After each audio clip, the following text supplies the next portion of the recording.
So Hannah would like me to explain what we're doing this morning. So welcome back to our overhead cabinet template that we showed you last week. I think it was last week. We've decided this morning that the overhead cabinets over the seating area, we're going to bring it a little bit lower because then we get more space to put things in, and also it covers this awkward bulge off part of the van it's just going to be in the way otherwise. So we're actually going to have the overhead cabinets come down to here now, which is going to pretty much cover all of that space. We're putting a light strip in under here, and we were just basically looking and measuring where we can put this light switch on the outside so we can turn it on, because obviously this cupboard is going to have an opening door, and we also don't want it to catch, but we basically know that the structure of the overhead cabinet is going to push the doors away from here enough that it's never going to catch this thing, and this is also going to sit pretty flat, about like that. Yeah, so, and we also don't want the wires to have to go all the way along. Yeah, we don't want to have to like waste wiring when we can just like literally have this wire coming through here, fix it into here, instead of having to run all the wiring across here as well. And then, so what we're doing now is we've just pre-drilled a hole in the top of the cabinet where we want the light switch to go. And then we've got this drill hole bit, and then we're just going to cut through. So how did you work out what size you needed? Looked on the seller's page to see what the millimetres they gave us, and then also I just held up the piece to make sure that it's not the same as the bit that's going to be showing, right? So yeah, so there's like there's a flange on top of it, and you want the flange, you want it smaller than the flange because obviously you don't want it just to fall through the other side. So the flange needs to sit against something. Yeah. So then I basically just held up the bit, and looks like it works. So we'll see. If not, we've got a hole to fill.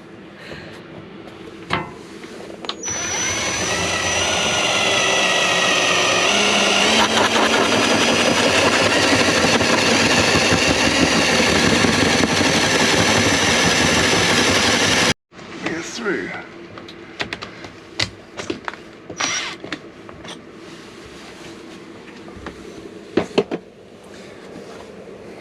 Does it fit?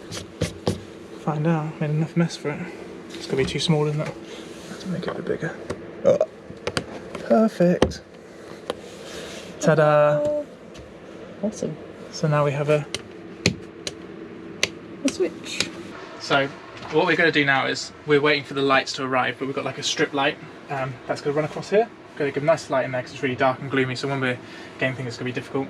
This cabling runs to the power source, which is the batteries in the back, and then we're going to wire it up. So we're going to have the negative on here, we're going to have the positive on here, and then we're going to have the positive and negative from the light on here as well. So when the light's off, this little light will be off, and when we turn the lights on, this little light will go on. So I guess when we close the cabinet, if we've forgotten to turn the lights off and we can't see it, we can see from this light that it's on still. So it's really easy. We'll probably see a big glow coming from the cupboard. Yeah, I don't know though, because it's pretty flush, and with the that bar there, it might be hidden, but it's just like, you know, it's got the feature, so we're going to do it anyway. So yeah, and it's a green light, isn't it? So we've got lots of different ones that are different colours. Yeah, but we're only using these light switches when they're kind of hidden away because they're not very good looking. So we're still trying to find like some good dimmer 12-volt dimmer switches for the main lights in the van, which we haven't found yet. But yeah, we're going to keep looking for those because we want it to look cool. I want it to look cool, did you hear that?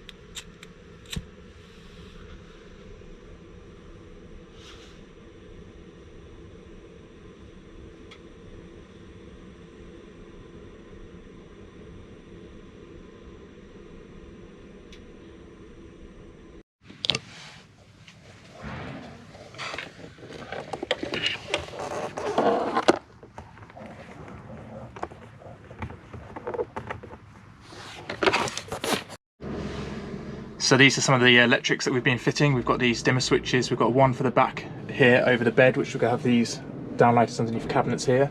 And then we've got another one here that services all of the living and kitchen area.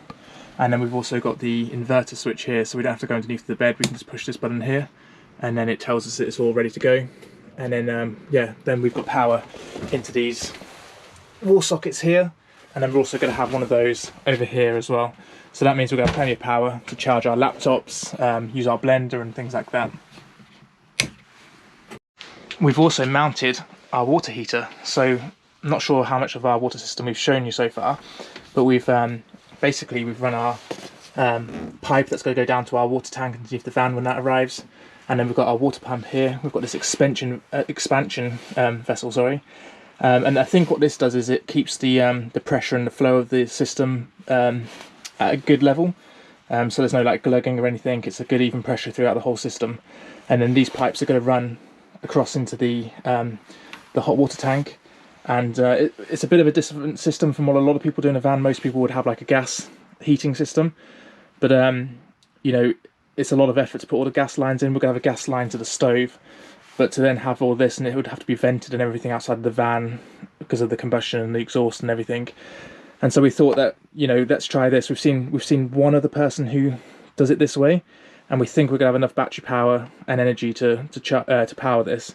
It's going to take about 20 minutes to heat it to the temperature that we want, so it's not very much power it's going to be used at all.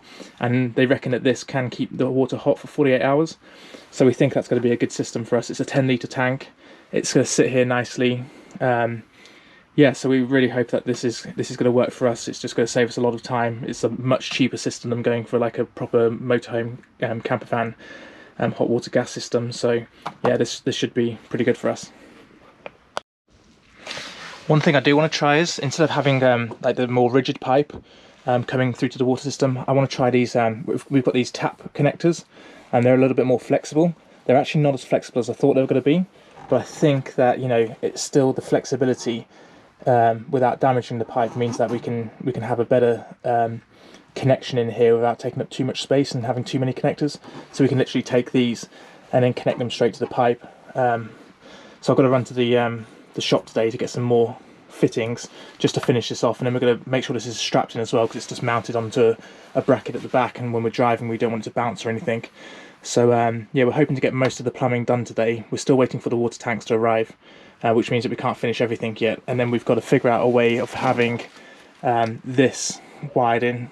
We might have to run an extension cord and have it running up here behind the workbench, and then coming out onto one of our sockets up here. So we're going to have a double wall socket there, so it'll just take up one of those, so it shouldn't be too much of an issue. But yeah, so that means that we'll have this running, we'll have the hot water then running underneath the bed coming out here, and then we'll have our mixer for the shower in here, so then we'll have our shower unit there. So we're really hoping this works for us, and yeah, we'll let you know how it goes. So this is our worktop that we started cutting the other day. We actually cut it a little bit longer just in case it didn't go to a plan. So this is the edge that we cut. Doesn't look too bad, but you can see here just where the saw wouldn't go through it, and then we had to use a jigsaw, and it's just not straight at all. And so what we've done is we've bought this track saw, so we'll run these tracks along the edge, and then the saw itself will sit in there. So then we'll just run the saw right across the edge and take a nice clean smooth cut off, and then that also means that we'll be able to cut out these awkward shapes at the back here, because we've also got to trim the width of it down. So yeah, that'll give us nice clean cuts, and then it'll make it fit perfectly, hopefully, and then that'll all be done. And then we'll be able to cut the sink in here, and then the stove in here, and then screw this down and all secure it, and then we'll be able to finish all the plumbing and the gas for the unit's going to be fitted in here. Right, so I think we're all set up now, all ready to go. Never used one of these saws before, so we'll see how it goes. Can't be too difficult.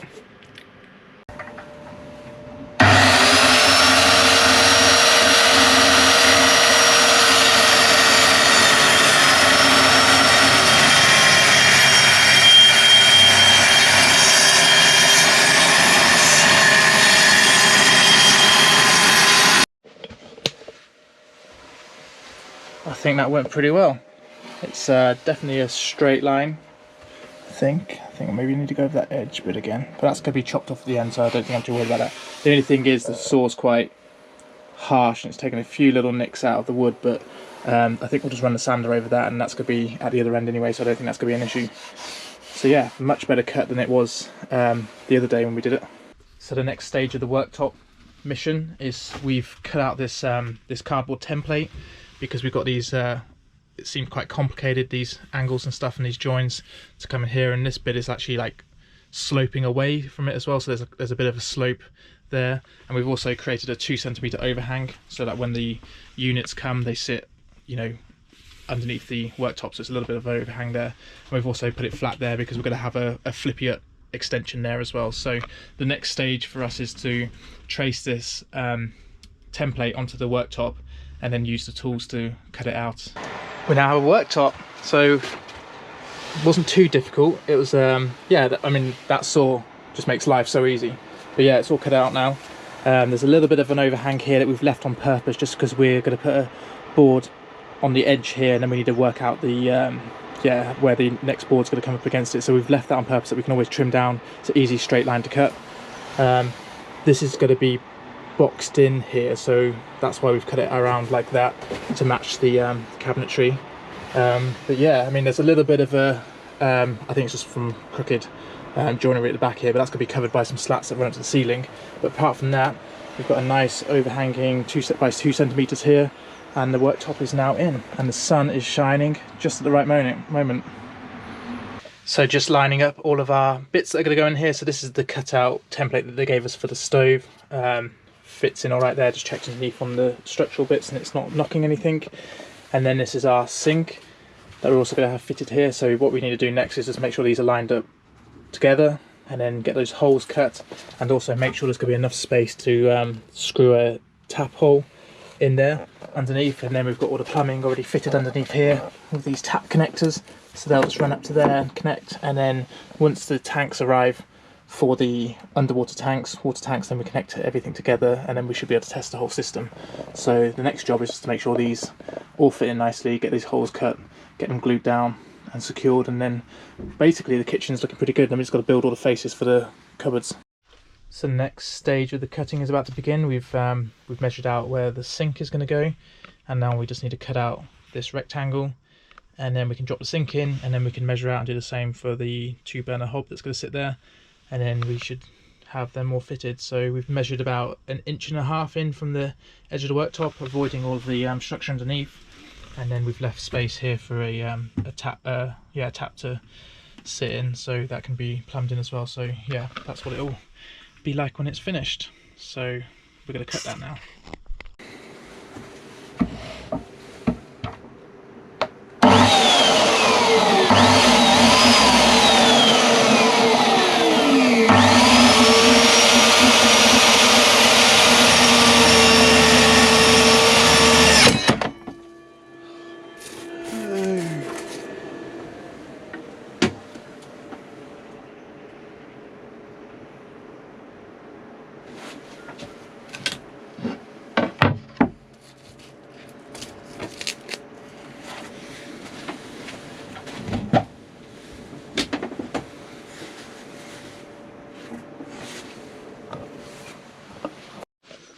Just wanted to give you a quick end of the day update on how it's gone today. Got the sink and the hob in.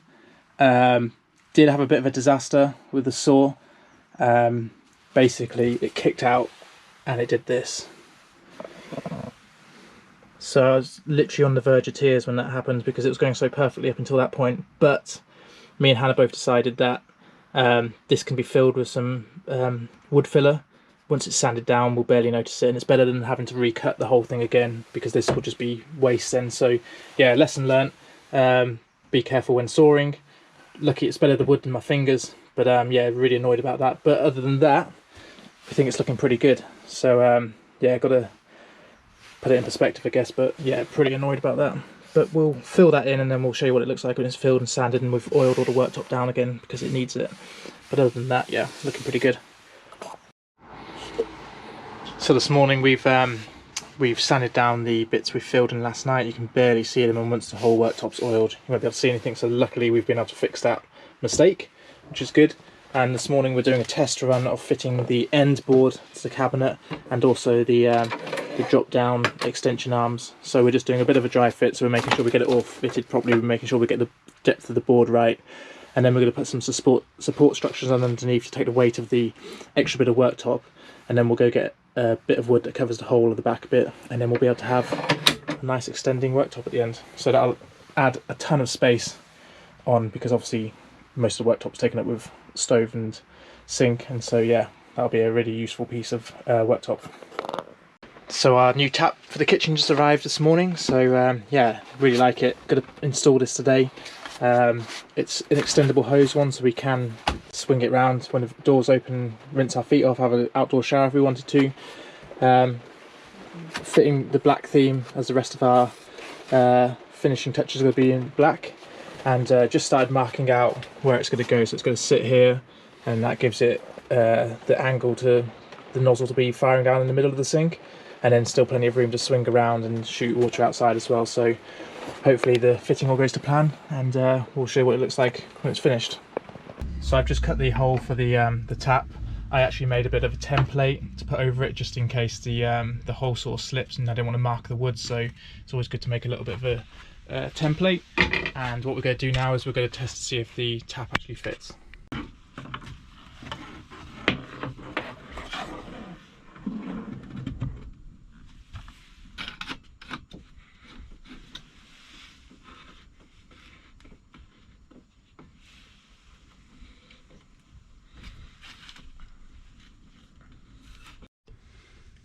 So this is actually a weighted device, and what this does is this connects onto the hose. So when you let go of this, it holds this up tight, holds the nozzle up tight. So got to attach the hose on, and then we'll connect the hose to the bottom of the pipes that are coming out the bottom of the tap.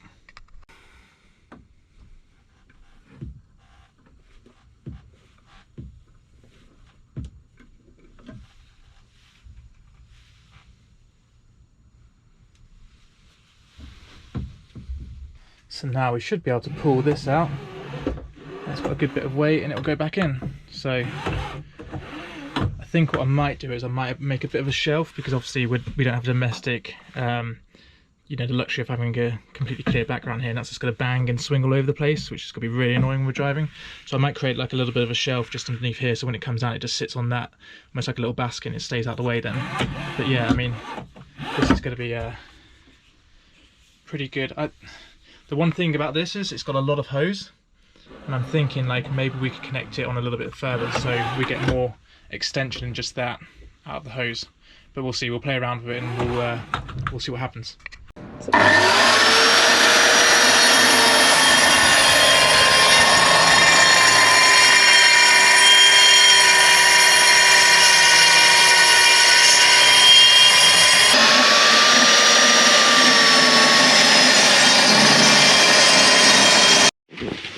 So we've just cut it, and it looks pretty good, doesn't it?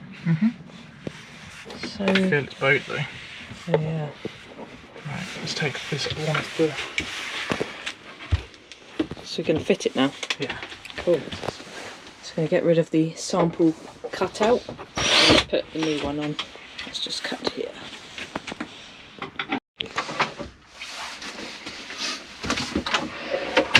Looks nice, doesn't it? Ta-da! It's good. Makes such a difference. Yeah. Because we've got a hob here and a sink, and there's not much workspace, but we're hoping that we'll be able to put maybe like a wooden chopping board or something here. If say we're washing up and drying dishes and things, we can put it on top. But that extra bit here is going to be really helpful. It's really nice and easy as well. You can literally just so there's little tabs here, and you just click those in, and then then it goes down. Bit hard doing it one-handed. Ta-da!